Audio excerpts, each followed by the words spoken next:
CPM-ന്റെ പ്രതിനിധിയോട് പറയാൻ ആഗ്രഹിക്കുന്നത്, എൻ്റെ പൊന്നു ചങ്ങാതി, ഈ മാനവ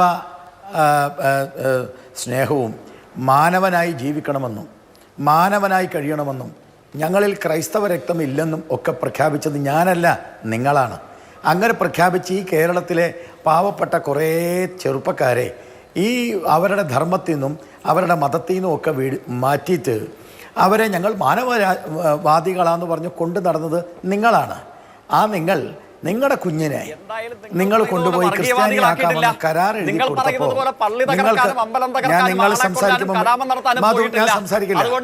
ഞാൻ ഈ ചർച്ചയിൽ സംസാരിക്കില്ല.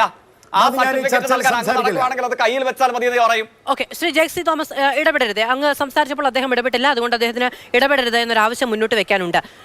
ഞാൻ ശ്രീ ബി ഗോപാലകൃഷ്ണൻ, ഞാൻ അങ്ങോട്ട് രണ്ട് തവണ രാഷ്ട്രീയമായ അങ്ങ് വ്യക്തിപരമായ ഒരു കാര്യം പറഞ്ഞു, ജയ്ക്ക് അതിന് മറുപടി പറഞ്ഞത് അവിടെ അവസാനിപ്പിക്കുക എന്ന് പറയുന്നതാണ് ജനാധിപത്യ ബോധം. ഇത് ജയ്ക്കിന്റെ കുടുംബത്തിന്റെ മതവിശ്വാസത്തെ പറ്റിയുള്ള ഒരു ചർച്ചയല്ല.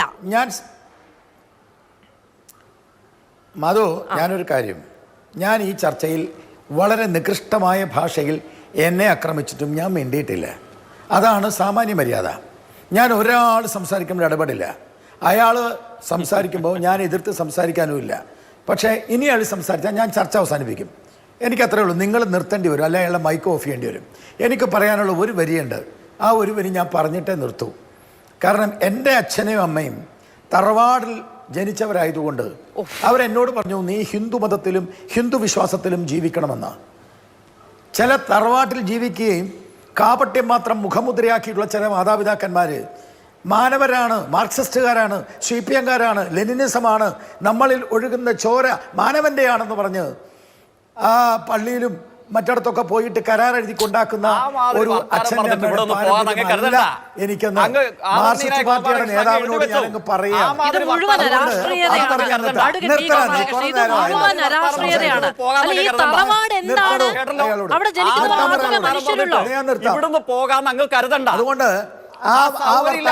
അതുകൊണ്ട് എനിക്കിതിൽ ഇടപെടാൻ കഴിയില്ല. അങ്ങ് അദ്ദേഹത്തെ വളരെ വ്യക്തിപരമായാണ് അധിക്ഷേപിക്കുന്നത്. ഇതാണ് അങ്ങയുടെ മര്യാദ.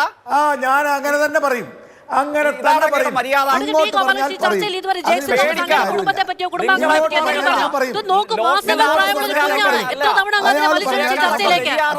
കണ്ടിട്ടുണ്ട്. അയാൾ ഇതിലും ഹീനമായ രാഷ്ട്രീയമായ അധിക്ഷേപങ്ങൾ ഗർഭാവസ്ഥയിൽ ചെയ്യരുത് കേട്ടോ. ഗർഭാവസ്ഥയിൽ കേൾക്കേണ്ടി വന്നിട്ടുള്ള കുഞ്ഞാണ് ജെക്സി തോമസ്. അതിനോട് മാനുഷികമായ പരിഗണന കാണിക്കണം. അതാണ് ചർച്ചയിൽ പ്രവേശിച്ചത്. ഇത് ചെയ്യരുത്, മോശമാണ്. അയാളോട് നിർത്താൻ പറ, എന്നാ ഞാൻ സംസാരിക്കും. ഞാനില്ല, ചർച്ചയ്ക്ക് ഞാനില്ല. പറഞ്ഞാൽ മതി.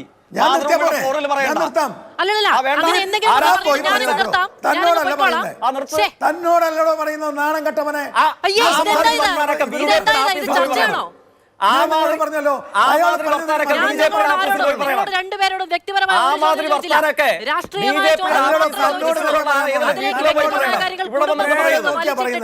അതുകൊണ്ട് വർത്താനം വേണ്ട.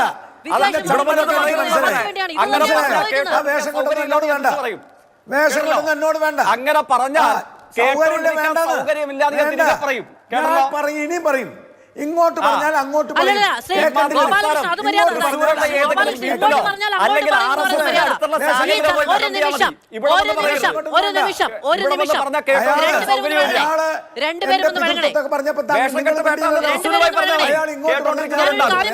ഞാൻ പറയുന്ന പ്രേക്ഷകരോടാണ്,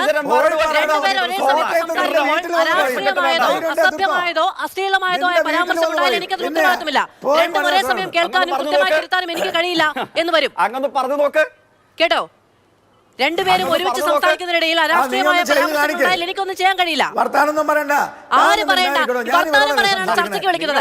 വർത്താനം പറയാനാണ് അഡ്വക്കേറ്റ് ബി ഗോപാലകൃഷ്ണനെയും ശ്രീ ജെയ്സി തോമസിനെ ഞാൻ വിളിക്കുന്നത്. ഇവിടെ ഒന്നിന് വർത്താനം പറയണ്ട എന്ന് പറഞ്ഞാൽ എങ്ങനെ ശരിയാവും? വർത്താനം പറയാനാണ് വിളിച്ചിരിക്കുന്നത്. ചർച്ച എന്ന് പറയുന്നത് അങ്ങ് നേരത്തെ പറഞ്ഞു മ്യൂട്ട് ചെയ്യണം. ജനാധിപത്യമാണ്. മിണ്ടാൻ വേണ്ടിയും പറയാൻ വേണ്ടിയുമുള്ള സ്വാതന്ത്ര്യത്തിന് വേണ്ടിയാണ് ചർച്ച. കോട്ടയത്ത് നഗരത്തിലുണ്ട്. അതെങ്ങനെയാണ് ശരിയാവുക? അങ്ങ് അദ്ദേഹത്തിന്റെ മാത്രം പ്രായമുള്ള കുഞ്ഞിനെ ഒരു ചർച്ചയിലേക്ക് വലിച്ചിട്ട് അദ്ദേഹം മിണ്ടാതെ കേൾക്കണം എന്ന് പറയുന്നത് മര്യാദയാണോ? അയാൾ ഞാൻ കുഞ്ഞിനെ അല്ല വലിച്ചിട്ടെ, സമീപനത്തെയാ, കാപട്യത്തെയാ. എങ്ങനെയാ കുഞ്ഞിനെ വലിച്ചിടുന്നത്? അയാൾ ചെയ്ത കാപട്യം തുറന്നു പറയണ്ടേ? ഈ കേരളത്തിലെ ഏറ്റവും പ്രധാനപ്പെട്ട ഒരു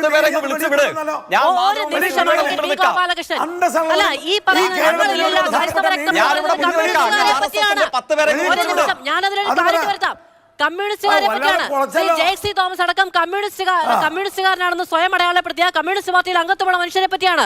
ഒരു വ്യക്തിയുടെ ജീവിതം, അതിന്റെ രാഷ്ട്രീയമൊക്കെ നിർണ്ണയിക്കാൻ ഒരു കാലപരിധിയുണ്ട്. ആ സമയത്ത് ജെ.സി. തോമസിന്റെ മകൻ കമ്മ്യൂണിസ്റ്റുകാരനാവുകയാണെങ്കിൽ അവൻ തീരുമാനിക്കും. ജനിക്കുമ്പോഴേ കമ്മ്യൂണിസ്റ്റുകാരനാകാൻ ഇത് മതമല്ല, രാഷ്ട്രീയമാണ്. അതിന് ബോധം വേണം. അതെ, ഒരു കേരളത്തിലെ വലിയ ഒരു മാധ്യമം തന്നെയാണ് ഈ സാധനം വെളിയിൽ കൊണ്ടുവന്നത്. നിങ്ങൾ മനസ്സിലായി, മാധ്യമ പ്രവർത്തകരാണ്. അത് പറയാനുള്ള തന്റെ ഇടവും അത് പറയാനുള്ള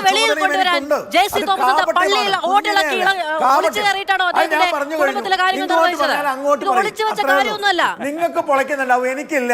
ഞാൻ പറയും, ഞാൻ നാളെ പറയും, വിളിച്ചാൽ മതി, ഒരു നിർബന്ധമില്ല.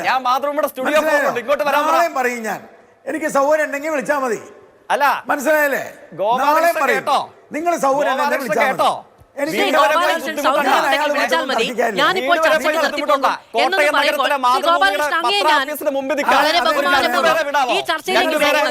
അങ്ങയുടെ പാർട്ടിയുടെ നേതാവ് കൃത്യമായി അനുവദിക്കുന്ന ഒരു നേതാവിനെയാണ്. അഡ്വക്കേറ്റ് ബി ഗോപാലകൃഷ്ണൻ ചർച്ചയ്ക്ക് വേണം, അദ്ദേഹം പറയുന്ന രീതിയാണ് എനിക്ക് ഏറ്റവും പ്രിയം എന്ന് പറഞ്ഞുകൊണ്ടല്ലെന്നറിയാം. ജെ.സി. തോമസിനെയും വിളിക്കുന്ന അദ്ദേഹത്തിന്റെ പാർട്ടിയുടെ ഏകജാലക സംവിധാനത്തിലൂടെയാണ്. ജയിക്ക് വരണം, ജയിക്ക് വന്നാലേ എനിക്ക് ചർച്ച മുന്നോട്ട് കൊണ്ടുപോകാൻ കഴിയൂ എന്ന് പറഞ്ഞുകൊണ്ടല്ല. ശ്രീ രാജു പി നായരെയും അങ്ങനെയല്ല. അങ്ങനെ രാഷ്ട്രീയ പാർട്ടികൾ ഉത്തരവാദിത്വത്തോടെ പ്രതിനിധികളെ അയക്കുന്ന രാഷ്ട്രീയം പറയാനാണ്, കുടുംബത്തിരിക്കുന്നവരെ പറയാനല്ല. ഇവിടെ രാഷ്ട്രീയം പറഞ്ഞതാണോ? നരേന്ദ്രമോദി നുണയനാന്ന് പറഞ്ഞത് രാഷ്ട്രീയം പറഞ്ഞതാ? രാഷ്ട്രീയം ഒരുതരം നികൃഷ്ടമായ ഭാഷയിലല്ലേ അയാൾ സംസാരിച്ചത്? അങ്ങനെ പരാമർശമുണ്ട്. അയാൾ തീർച്ചയായും അങ്ങേക്ക് അതിന് മറുപടി പറയാം. അതിന് മറുപടി പറയുമ്പോൾ നമ്മുടെ വീട്ടിലിരിക്കുന്നവരെ എന്തിനാണ് ഭാഷയിൽ അയാൾ പറഞ്ഞപ്പോൾ നിങ്ങൾ അങ്ങ് അതിന് മറുപടി പറഞ്ഞു. അങ്ങ് അതിന് മറുപടി പറഞ്ഞു. ഇത്രയും പ്രധാനമന്ത്രി ഞാൻ പറഞ്ഞില്ല, ഞാൻ പറഞ്ഞില്ല, ഞാൻ പറഞ്ഞ എനിക്ക് രാഷ്ട്രീയമായ ബാധ്യത. അങ്ങ് മറുപടി പറഞ്ഞു. അങ്ങ് മറുപടി പറഞ്ഞു. അങ്ങ് ഇവിടെ വന്നിട്ട് ചോദിച്ചു, അങ്ങേക്ക് പൊള്ളിയല്ലോ. അങ്ങ് പറഞ്ഞു ശ്രീ ഗോപാലകൃഷ്ണൻ രാജ്യത്തിന്റെ പ്രധാനമന്ത്രി നിങ്ങൾ നുണയനാണെന്ന് പറഞ്ഞില്ലേ? അത് മോശമായി പോയില്ലേ? അത് പിൻവലിക്കണ്ടേ? നിങ്ങളുടെ നേതാക്കൾ ഇന്ന നുണ പറഞ്ഞിട്ടില്ലേ എന്ന് പറഞ്ഞു. അങ്ങേക്ക് പൊള്ളിയില്ല, അങ്ങേക്ക് പൊള്ളിയില്ല. അയാളുടെ രാഷ്ട്രീയ കാപട്യത്തെ കുറിച്ചാണ് ഞാൻ പറയുന്നത്.